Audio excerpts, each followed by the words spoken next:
Segunda Crônicas, 17, 1 a 19.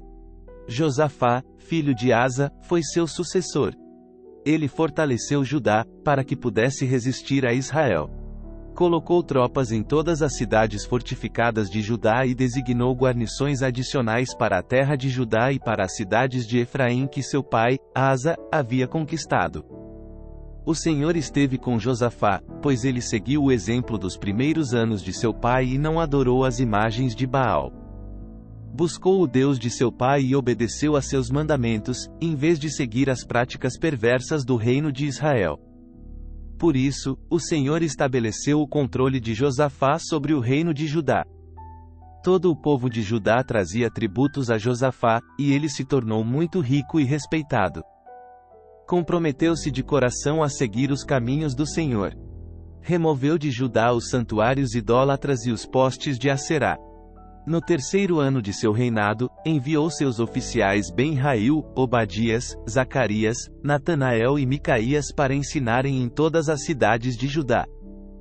Com eles foram os levitas Semaías, Netanias, Zebadias, Azael, Semiramote, Jonatas, Adonias, Tobias e Tobi-Adonias e os sacerdotes Elisama e Jeorão. Eles levaram consigo cópias do livro da lei do Senhor e foram por todas as cidades de Judá, ensinando o povo. Então o temor do Senhor caiu sobre todos os reinos vizinhos, de modo que nenhum deles declarou guerra a Josafá. Alguns filisteus trouxeram presentes e prata como tributo, e os árabes trouxeram 7.700 carneiros e 7.700 bodes. Josafá se tornou cada vez mais poderoso e construiu fortalezas e cidades para servirem como centros de armazenamento em toda a terra de Judá. Guardou muitos suprimentos nas cidades de Judá e colocou em Jerusalém um exército com guerreiros experientes. Seu exército foi registrado de acordo com os clãs. De Judá havia 300.000 soldados organizados em grupos de 1.000, sob o comando de Adna. Em seguida, vinha Joanã, que comandava 280.000 soldados. Depois dele vinha Amazias, filho de Zicre, que se apresentou voluntariamente para o serviço do Senhor e que comandava 200.000 soldados. De Benjamim havia 200.000 soldados equipados com arcos e escudos.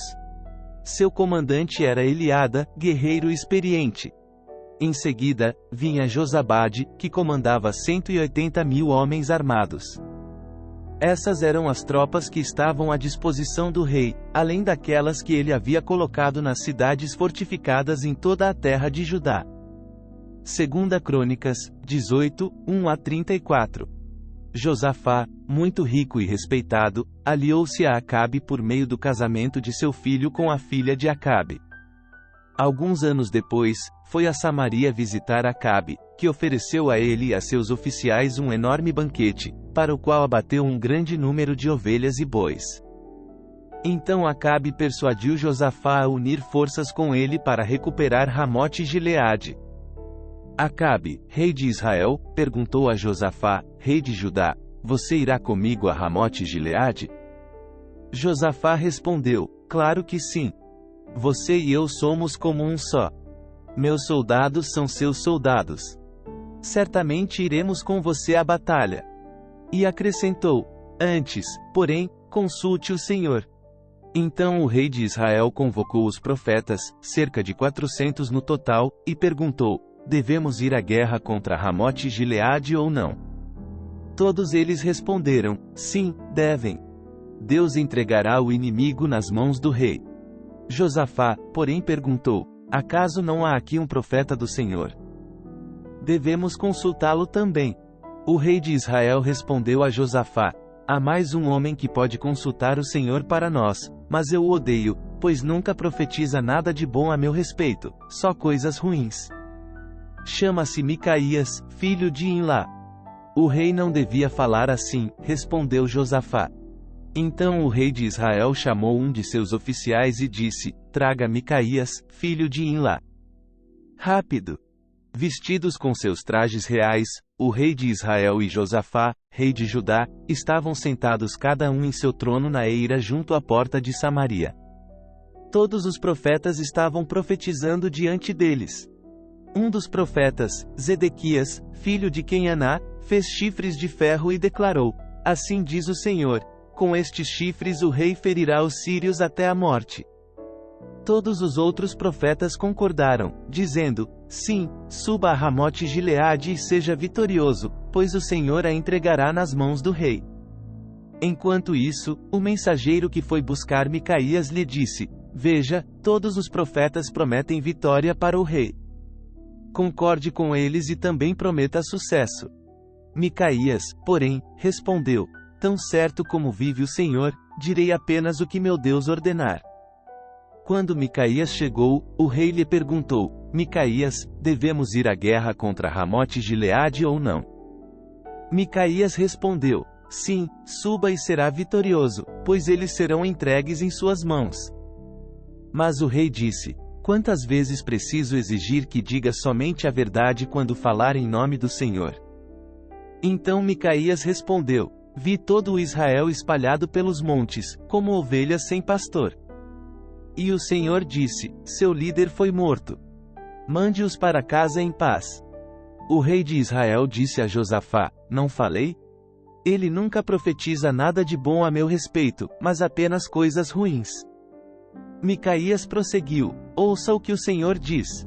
Vi o Senhor sentado em seu trono, com todo o exército do céu ao redor, à sua direita e à sua esquerda.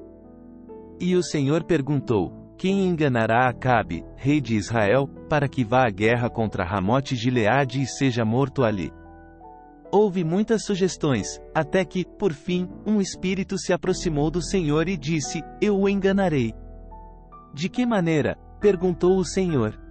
E o espírito respondeu: Sairei e porei um espírito mentiroso na boca de todos os seus profetas. O Senhor disse: Você conseguirá enganá-lo. Vá e faça isso. Como vê, o Senhor pôs um espírito mentiroso na boca de todos os seus profetas, pois o Senhor decretou sua desgraça. Então Zedequias, filho de Quenaná, se aproximou de Micaías e lhe deu uma bofetada. Como foi que o Espírito do Senhor me deixou para falar com você? Perguntou ele. Micaías respondeu: Você descobrirá em breve, quando tentar se esconder em algum quarto secreto.